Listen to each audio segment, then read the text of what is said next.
വാൽമേൽ പൂവും വാലിട്ട് എഴുതിയ വേൽമുന കണ്ണുമായി വന്ന വേശുക്കിളിമകളെ ആ വരികളൊക്കെ അങ്ങനെ നിൽപ്പുണ്ട്. അതായത് ഇപ്പോഴും നമ്മുടെ മനസ്സിൽ തന്നെ നിൽക്കുന്ന രീതിയിലാണ് അതിൻ്റെ കോമ്പോസിഷൻ. ഇത് ശരിക്കും ഒ എൻ വി സാർ ഇതിനകത്തേക്ക് വന്നു ചേരുമ്പോൾ ഒ എൻ വി സാറിൻ്റെ ചില വാക്കുകളുണ്ട്.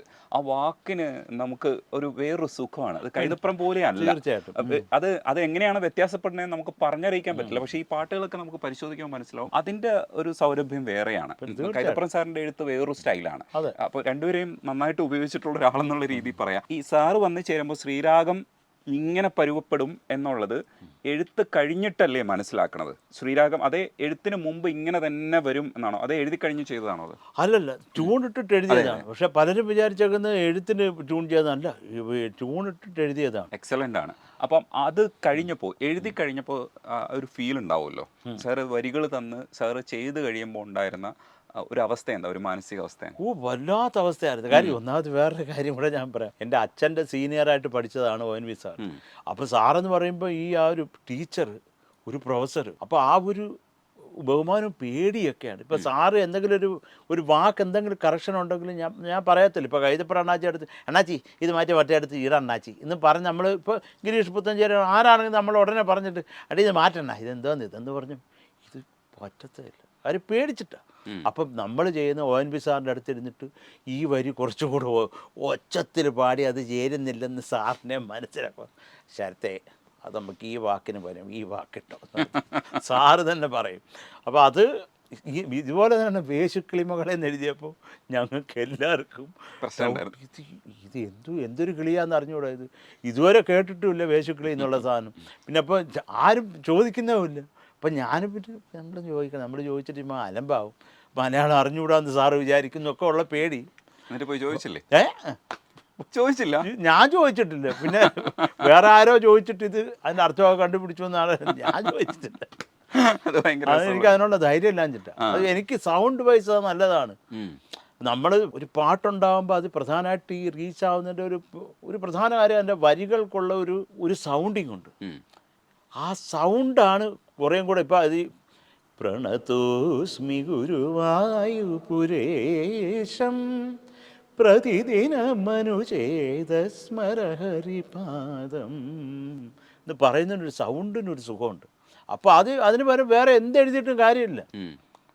ഉന്നയിനാൻ തന്നാടെ കണ്ടേൻ ഉനനീങ്കാതരീങ്കാരം കൊണ്ടേൻ എന്നുകൊണ്ടാണ് ഞാൻ തമിഴ് എഴുതിയേക്കുന്നത്. അപ്പോൾ അതേ ഇത് ഇങ്ങോട്ട് എഴുതി തന്നപ്പോൾ സാക്ഷാൽ ഗുരുവായൂരപ്പൻ നിൽക്കുക മുമ്പിൽ. അപ്പോൾ ആ ഒരു 2 വരി മതി ആ പാട്ടിൽ. അതുപോലെ ശ്രീരാഗമോ തേടുന്നു നീ ഈ വീണതൻ പൊൻതന്തിയിൽ എന്ന് പറഞ്ഞപ്പോഴേ തീർന്നു. പിന്നെ അതിൻ്റെ അപ്പുറത്ത് പാടേണ്ട കാര്യമില്ല. അതിനകത്തൊരു സുഖമുണ്ട്. ഇപ്പം ഈ പറഞ്ഞ പോലെ വാലിന്മേൽ പൂവും വാലിട്ടെഴുതിയ വേൽമുന കണ്ണുമായി വന്ന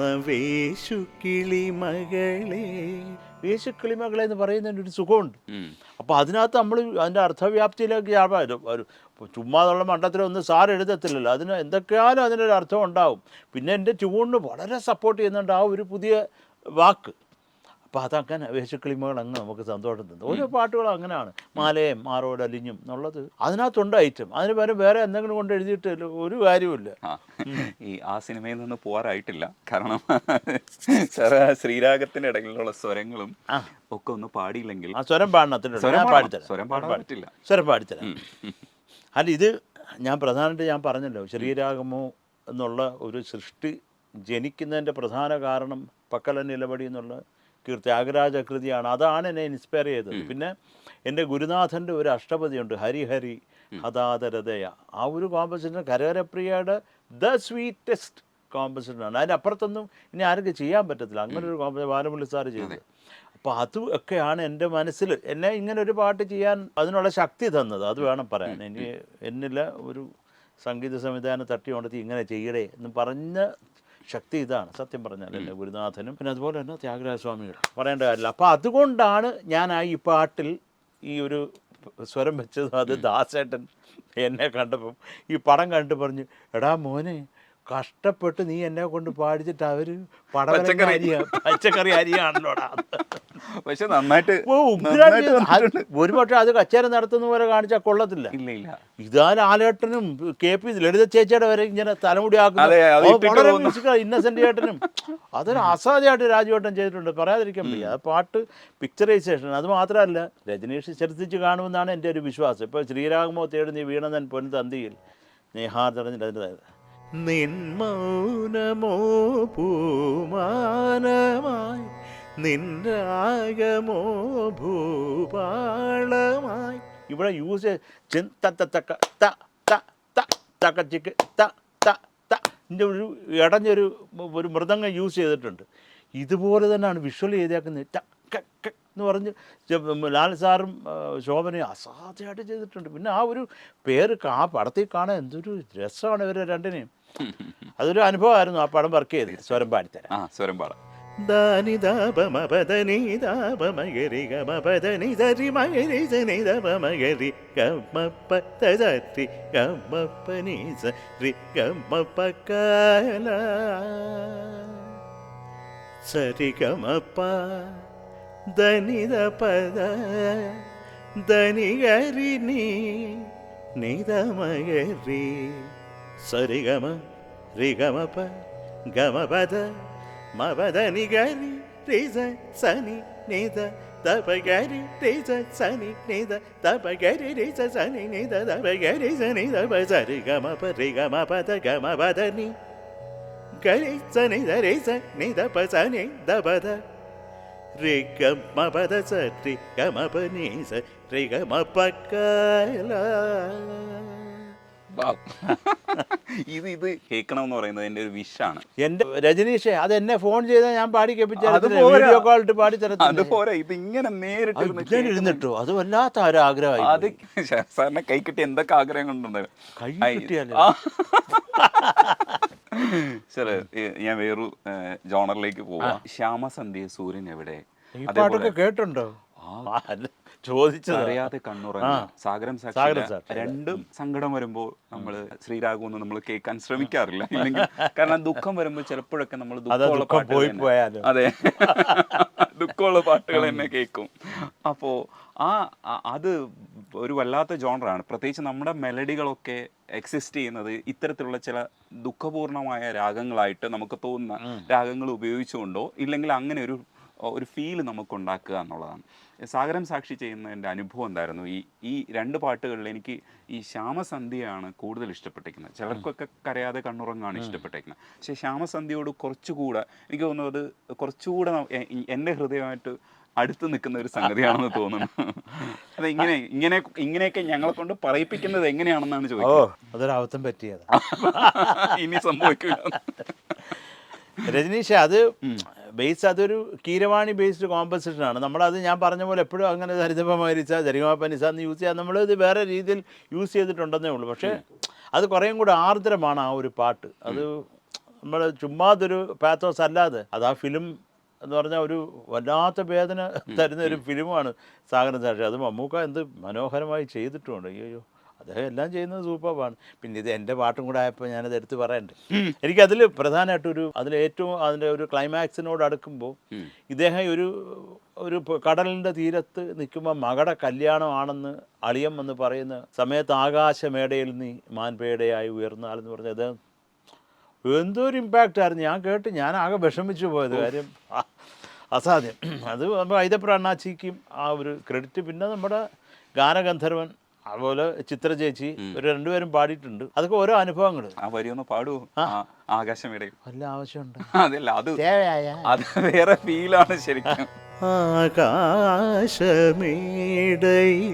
നീ മാൻപേടയായുയർന്നാൽ തിങ്കൾ കൊതുമ്പുമായി വരും.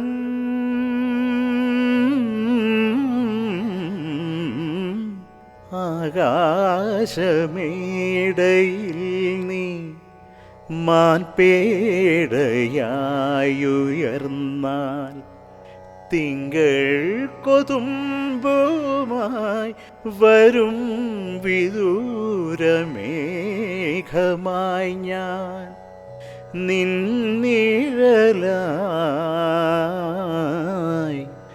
ഞാൻ മായും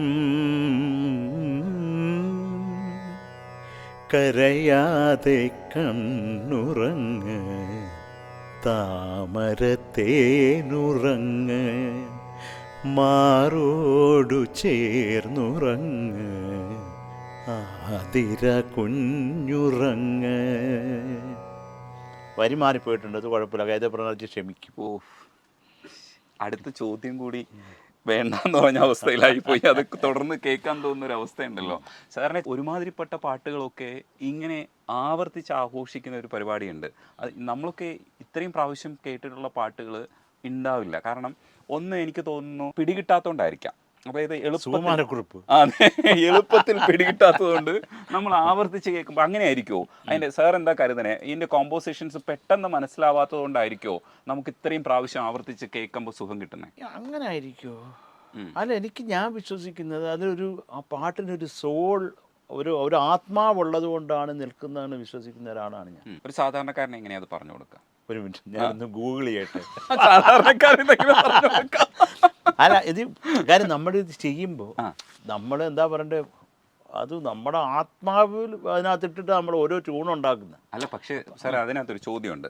കാരണം എന്താ വെച്ചാൽ നമ്മളൊരു ജോലിയാണ് ചെയ്യുന്നത്. അപ്പോൾ നമുക്ക് ഈ സിനിമയ്ക്ക് വേണ്ടിയിട്ട് പാട്ട് ചെയ്യണം. അപ്പോൾ നമ്മളൊരു പാട്ട് തയ്യാറെടുക്കുകയാണ്. അപ്പോൾ അതിന് കുറച്ച് സിറ്റുവേഷൻസോ എന്തെങ്കിലുമൊക്കെ നമുക്ക് ചില ഇൻപുട്സ് കിട്ടിയിട്ടുണ്ടാവും. അതിനകത്ത് നമ്മൾ വർക്ക് ചെയ്തുകൊണ്ടിരിക്കുക. അപ്പോൾ നമ്മൾ വർക്ക് നന്നാക്കാൻ വേണ്ടിയിട്ട് ശ്രമിക്കും. അപ്പോൾ നമ്മൾ പഠിച്ചിട്ടുള്ളതും ചിട്ടപ്പെടുത്തിയിട്ടുള്ളതായിട്ടുള്ള സാധ്യതകൾ നമ്മൾ മനസ്സിലിങ്ങനെ ആലോചിക്കുകയും അതിനകത്തുനിന്ന് സ്പോണ്ടേനിയസ് ആയിട്ട് സംഭവിക്കും. പക്ഷേ ഈ വർക്കൊക്കെ നടക്കുമ്പോൾ നമ്മളെ പുഷ് ചെയ്യുന്നുണ്ട്. ഇത് ചെയ്യണം ചെയ്തേ പറ്റൂ, കാരണം ഒരു ടൈം ലിമിറ്റേഷൻ ഉണ്ടാവും. അപ്പം നമ്മൾ ഈ സോൾ എന്ന് പറയുമ്പോൾ അതിനകത്ത് നമ്മുടെ ഉള്ളിൽ കിടന്ന് പരുവപ്പെട്ട് പുറത്തേക്ക് വരുന്ന ഒരു അവസ്ഥയൊക്കെയാണോ പറയുക? എന്താണ് അതിന് കറക്റ്റ്? അല്ല, അത് നമുക്കിഷ്ടപ്പെട്ട ഒരു ഐറ്റം ആയിരിക്കും നമ്മൾ പുറത്തേക്ക് വിടുന്നത്. അല്ല, എന്തെങ്കിലും ഒരു ശ്യാമസന്ധ്യേ കൂടവിടെ മാജാതാലമെൻ്റെ അങ്ങനെ ഒരു പാട്ടുണ്ടാക്കിയിട്ട് ഡയറക്ടറിനെ പാടി കേൾപ്പിക്കാനുള്ള ഒരു തൊലിക്കെട്ടി എനിക്കില്ല. അപ്പോൾ അത് ആ ഒരു സിറ്റുവേഷൻ ഡിമാൻഡ് ചെയ്യുന്ന വളരെ സോൾഫുള്ളായിട്ടുള്ള ഇപ്പോൾ ഈ പറഞ്ഞ പാട്ടുകളെല്ലാം തന്നെ എനിക്ക് എൻ്റെ മനസ്സിൽ തട്ടിയത് കൊണ്ടാണ് ഞാനത് ആ ഡയറക്ടറിന് പാടി കേൾപ്പിച്ചത്. അദ്ദേഹത്തിന് ഇഷ്ടപ്പെട്ടു, ഭാഗ്യം കൊണ്ട് അദ്ദേഹത്തിന് ഇഷ്ടപ്പെട്ടത്. ഇല്ലെന്നുകൊണ്ട് നമ്മൾ ചെയ്യത്തില്ലല്ലോ. അതുകൊണ്ടായിരിക്കണം ഇപ്പോഴും മംഗളങ്ങളായിരുന്നു. ഇപ്പോൾ ഏതൊരു പ്രോഗ്രാമിന് പോയാലും ടം പ്ലം പ്ലം പ്ലിം പ്ലം ജനങ്ങൾ അങ്ങനെ ഈ കൈതട്ടൽ അത് കേൾക്കുന്ന ഒരു സുഖമാണ്. കാര്യം അതുകൊണ്ടായിരിക്കണം. കാര്യം സോൾഫുള്ളായിട്ടുള്ള പാട്ടുകളൊക്കെ നിൽക്കും. അതിങ്ങനെ അനശ്വരങ്ങളാണ്. അല്ലാത്തതൊക്കെ പാസിംഗ് ക്ലൗഡ് പോലെ പോകും. പല വൈറലായ പാട്ടുകൾ നമ്മളിപ്പോൾ കേൾക്കാറുണ്ട്. അത് മാത്രം എടുത്ത് നോക്കിയാൽ മതി. അത്ര വെരി സിമ്പിൾ, അത്രേ ഉള്ളൂ. ഈ മംഗളങ്ങളെല്ലാം നമ്മൾ ഇടയ്ക്കിടയ്ക്ക് സംസാരിക്കുമ്പോൾ ഇടയ്ക്ക് വീണ്ടും ചോദ്യങ്ങൾ ഉണ്ടായി പോകുന്നതിൽ ക്ഷമിച്ചു ഞാൻ. അങ്ങനെ തന്നെ പിച്ച് ചെയ്യണമെന്നോ അങ്ങനെ തന്നെ അത് വരണമെന്നൊക്കെ ഉള്ളത് കമ്മ്യൂണിക്കേറ്റ് ചെയ്തുള്ളൂ. ദാസാറിൻ്റെ അടുത്ത് കമ്മ്യൂണിക്കേറ്റ് ചെയ്യുന്ന സമയത്ത് പിന്നെ ഔട്ട്പുട്ട് തരുമ്പോൾ സാറ്റിസ്ഫാക്ഷൻ വരണമല്ലോ. ആദ്യത്തെ സിനിമയും കൂടെ ആയതുകൊണ്ട് ചില പ്രശ്നങ്ങളൊക്കെ ഉണ്ടാവാൻ സാധ്യതയുണ്ട്. അത് കറക്റ്റ് അങ്ങനെ തന്നെയാണ് ഔട്ട്പുട്ട് ആദ്യമേ കിട്ടിയത്. പിന്നെ അപ്പോൾ ദാസേട്ടനുമായിട്ട് നമ്മളെന്ന് പറഞ്ഞാൽ ഇപ്പോൾ അദ്ദേഹത്തിന് കൃത്യമായിട്ട് ഫീഡ് ചെയ്യണം. എന്താണെന്നുള്ളത് പറഞ്ഞ് മനസ്സിലാക്കി കൊടുത്താൽ പിന്നെ അവിടുന്ന് വരുന്നത് നമ്മൾ പറയേണ്ട കാര്യമെല്ലാം ദൈവം പാടുന്ന പോലെ ഇരിക്കും. അതൊരു നിവർത്തില്ല. ആ ഒരു ശബ്ദം എന്ന് പറഞ്ഞാൽ തന്നെ ഇപ്പോൾ സല്ലാപം കവിതയായി എന്നുള്ള പാട്ട് ഞാനാണ് ട്രാക്ക് പാടി വെച്ചത്. അപ്പോൾ നമ്മൾ പാടുമ്പോൾ ഞാൻ ആസ് എ കമ്പോസർ ഞാൻ പാടിയതിൻ്റെ സോളുണ്ട്, ഇല്ലെന്ന് ഞാൻ ഒരിക്കലും പറയത്തില്ല. അത് കേൾക്കുമ്പോൾ ഭയങ്കര സുഖമായിരുന്നു. പക്ഷേ ദാസേട്ടൻ വന്ന് പാടിക്കഴിഞ്ഞപ്പോഴാണ് സത്യമായിട്ട് സല്ലാപം കവിതയായത്. അതുവരെ ഇപ്പോൾ നമ്മൾ വിചാരിക്കുന്ന ആ ടോണൽ ക്വാളിറ്റി, പിന്നെ അദ്ദേഹത്തിൻ്റെ എക്സ്പ്രഷൻ, അദ്ദേഹത്തിൻ്റെ എക്സ്പീരിയൻസ് എങ്ങനെ പാടണമെന്നുള്ളത്, നമ്മുടെ ഒരു കോമ്പസിഷൻ അദ്ദേഹത്തിന് ഉള്ളിലേക്ക് എടുത്തിട്ട് ഇങ്ങോട്ട് തരുന്നത് അതിൻ്റെ അപ്പുറത്തെ ഒരു ഐറ്റം ആകുമ്പോൾ നമ്മൾ ഷുഗർ ഫ്രീ കൊടുത്താൽ അവിടുന്ന് നല്ല തേനിൽ കുഴച്ചിങ്ങോട്ട് തന്നാൽ അതിൻ്റെ അപ്പുറത്ത് എന്ത് വേണം? അത് നമ്മൾ ഓരോ അനുഭവങ്ങളും ദാസേനുമായിട്ട് വഴക്കൊക്കെ ഉണ്ടായിട്ടുണ്ട്. അത് വളരെ ടെക്നിക്കലി ഞങ്ങളത് പറഞ്ഞ് അവസാനിപ്പിച്ചിട്ടുണ്ട്. ദാസേൻ്റെ തന്നെ മനസ്സിലായിട്ടുമുണ്ട് ഞാൻ പറഞ്ഞതായിരുന്നു ശരിയെന്ന്. ആദ്യമൊക്കെ കുറച്ച് മസിലൊക്കെ പിടിച്ചെങ്കിലും അത് ഒരു ഇൻട്രസ്റ്റിംഗ് ആയിട്ടുള്ള ഒരു സംഭവം. അത് ഞാൻ എൻ്റെ ബുക്കിൽ എഴുതിയിട്ടുണ്ട്. സിന്ദൂരരേഖ എന്ന് പറയുന്ന ചിത്രത്തിൽ അത് ഞാൻ പ്രത്യേകിച്ച് സിബിച്ചേട്ടനും രഘുനാഥ് പലേരി അണ്ണാച്ചിക്കും എൻ്റെ താങ്ക്സ് പറയാം. അവരാണ് ഈ ട്യൂൺ ഓക്കെ ആക്കിയത്. ആ രാവിൽ വീണാനാഥം പോലെ എന്നുള്ള പാട്ട് കുറച്ച് കോംപ്ലക്സ്ഡ് ആണ്. ആ കാര്യം എൻ്റെ സ്കെയിലും എല്ലാ നോട്ട്സും ഉണ്ട്, മിക്കവാറുള്ള എല്ലാ നോട്ടും വലിച്ചു വാരി ഇട്ടിട്ടുണ്ട്. അതങ്ങനെ ഇട്ടതല്ല, വന്നതാണ്. അപ്പോൾ അത് പ്രണയത്തിന് എത്ര കളേഴ്സാണുള്ളത്. ഇതുവരെ പ്രണയം എന്നുള്ളത് ഇതാണ് പ്രണയം. CO2 ഇൻറ്റു H2O എന്നൊന്നും എഴുതി കണ്ടുപിടിച്ചിട്ടില്ല. അതിനൊരു ഫോർമുല അല്ല. അതൊരു ഇതുവരെ കണ്ടുപിടിക്കാത്ത ഒരു ദൈവിക സംഗതിയായിട്ടാണ് ഞാൻ കരുതുന്നത് പ്രണയം എന്ന് പറഞ്ഞാൽ. അല്ലാതെ മറ്റൊന്നുമല്ല. എൻ്റെ അമ്മ പറഞ്ഞിട്ടുണ്ട്, മാംസനിബദ്ധമല്ല രാഗം, ഒറിജിനലായിട്ടുള്ള അനുരാഗം എന്ന് പറഞ്ഞാൽ ആരാഗമാണ്, അല്ലാതെ ആ രോഗമല്ല എന്ന് എൻ്റെ അമ്മ പറഞ്ഞ് മനസ്സിലാക്കി തന്നിട്ടുണ്ട്. അപ്പോൾ ഇപ്പം പറഞ്ഞപ്പോൾ ഞാൻ പറഞ്ഞു വന്നതിൻ്റെ ഫ്ലോ പോയി. സുന്ദൂര രേഖയിൽ ദാസാർ ഈ രാവിലെ വീണാനാഥം ഇത് പല്ലവിയൊക്കെ പാടി പറഞ്ഞ പഠിക്കുമ്പോഴേ ദാസേട്ടൻ ചിരിച്ചോണ്ടിരുന്നു. സാധാരണ അങ്ങനെ ചിരിക്കത്തേ ഇല്ല. നമ്മളെ ടെൻഷനാക്കി എന്തിനാ ഇത് ചെയ്തത്, എന്തിനാ ഈ ദാസേട്ടനെ വിളിച്ചതെന്നൊക്കെ നമുക്ക് തോന്നിപ്പോവും ആദ്യം. പിന്നെ ഇത് പാടുമ്പോൾ ദാസേട്ടനെ ഇച്ചിരി കാര്യമൊക്കെ കോമ്പസിൻ്റെ ദാസേട്ടനെ എൻജോയ് ചെയ്യുന്നുണ്ട്.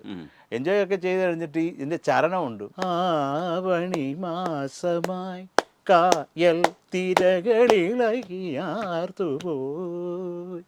അത് കായൽ തിര അങ്ങനെയാണ് സെറ്റ് ചെയ്തേക്കുന്നത്. കായൽ തിരകൾ എന്നാണ്. അപ്പോൾ ദാസേട്ടൻ ആവണി മാസമായി കായൽ തിരകൾ ഇളകിയാതുപോയി, അതിലും തെറ്റൊന്നുമില്ല. അപ്പം ഞാൻ പറഞ്ഞു, ദാസേട്ടാ അത് തള്ളിയാ ദാസേട്ടാ എന്ന് പറഞ്ഞു. അതെന്താടാ മോനെ, കായൽ തിര ഇങ്ങനെ പാടിയ ഇളകത്തില്ലേ എന്ന്. ഞാൻ പറഞ്ഞു ഇളകുമായിരിക്കും, പക്ഷേ എനിക്ക് ഇങ്ങനെ മതിയുള്ളൂ. അതൊരു ഭയങ്കര ചിരിയായിരുന്നു. അതെന്താണ് അത്, അന്നും നല്ല ജോളി മൂടായിരുന്നു. അപ്പോൾ അന്ന് പിന്നെ അസാധ്യമായിട്ട് അത് പാടിക്കഴിഞ്ഞപ്പോഴത്തേക്ക് അത് വേറെ ലെവല്.